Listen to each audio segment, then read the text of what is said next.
যুক্তরাষ্ট্রে প্রবেশের পর থেকে একের পর এক রেকর্ড নিজের দখলে করে নিচ্ছেন এলএম টেন।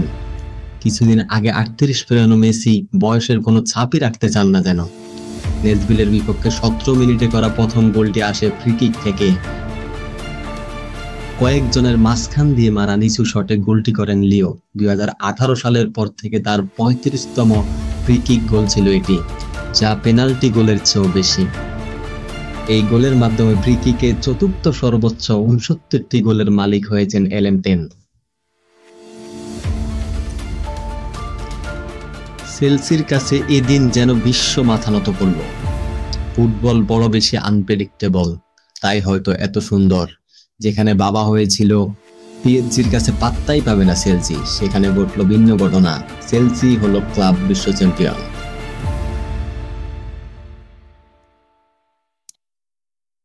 গ্লোবাল সুপার লিগে শেষ বলে নাটকীয় জয় পায় রংপুর রাইডার্স। শেষ বলে হোবার্ট হারিকেনের 3 রান দরকার ছিল। সব সংখ্যা কাটিয়ে শ্বাসরুদ্ধকর ম্যাচে 1 রানের জয় পায় সোহানরা।